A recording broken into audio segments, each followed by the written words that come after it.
Bismillahir Rahmanir Rahim. In the name of Allah, most gracious, most merciful. We were talking about temporary marriage, al-mut'ah, in Islam. And we mentioned that this is one of the two types of marriages. We have permanent marriage and temporary marriage. And it is very effective for preventing corruption, for preventing prostitution to be spread in the community. Unfortunately, some of the schools, they have banned it, and they have not allowed people to exercise and to practice it. Of course, they themselves, practically, they are doing it in the form of, even today you have heard of jihadun nikah. Jihadun nikah is, of course, we don't agree with that because it is not permitted in Islam. That is, in fact, in the form of prostitution. But the temporary marriage is something that Allah subhanahu wa ta'ala in the Holy Quran has allowed it. The Holy Prophet of Islam has permitted. It has its own conditions and regulations. It is very similar with permanent marriage. The only difference we can say is about the time, that one of them is permanent, the other one is temporary.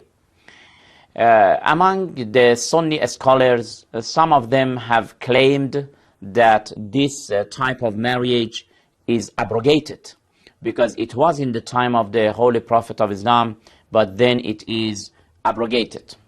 First of all, we want to say that if it was abrogated, so why in the time of the second caliph, he says that I will ban it? If already it was abrogated, there was no need to be banned again.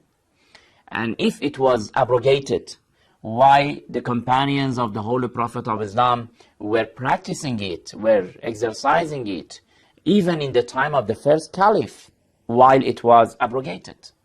But more than that, if it was abrogated, it means that it was abrogated in the time of Holy Prophet of Islam, because a verse of the Quran can be abrogated by another verse of the Holy Quran.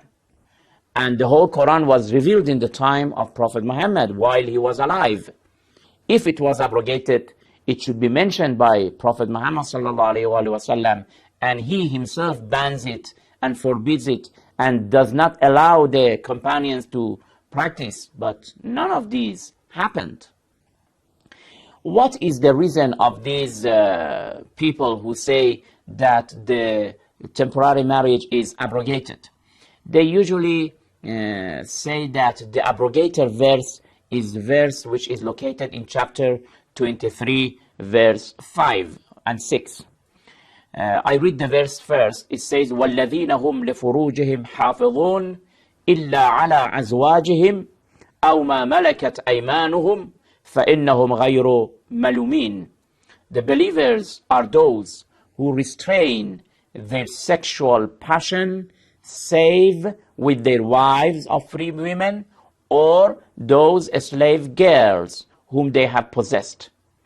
So they say, those who are believing that this verse of the Holy Quran is abrogated, they say that in this verse, two types of ways for satisfying the sexual passion.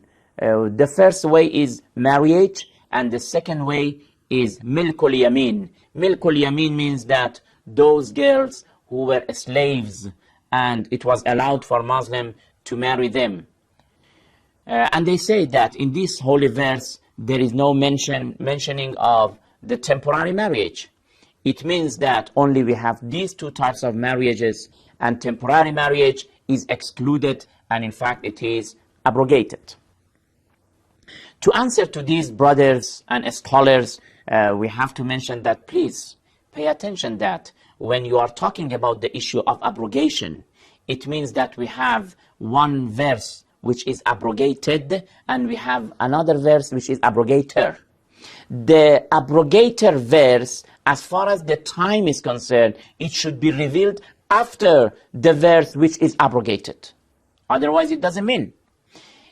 Abrogation means that first in chapter 4 verse 24, Allah subhanahu wa ta'ala has permitted temporary marriage. Then Allah subhanahu wa ta'ala, after some time, He should ban it with another verse. But please look at these two verses. The verse in chapter 4, verse 24, and the verse in chapter 23, verse 5. Chapter 4 is revealed in Medina. That verse which allows temporary marriage is a Madani verse. It means that it was revealed in Medina. But this verse that they are saying it is abrogated, it is a Makki verse. It means that it was revealed in Mecca. How? A verse which was revealed in Mecca before migration, it can be abrogated of a verse which was revealed in Medina after migration. Naturally, if you are familiar with the rules of abrogation, you will not say it. Therefore, this verse 20, in chapter 23, verse 5 and 6, they cannot be abrogated of the verse 24 in chapter 4. Secondly, we want to say that, yes, in this verse is talking about two types of marriages, marriage and milkul yamin. And already we mentioned that temporary marriage also is a marriage. It is a marriage. We don't believe that it is something else. It is a marriage. It has two sides. Permission of the guardian must be there. But the only difference, as I said, is the time. Apart from of that, for example, when the lady is the wife of the man, she cannot marry somebody else. And when the time expired, the lady must wait for some time. We call it al-iddah. All these are similarities.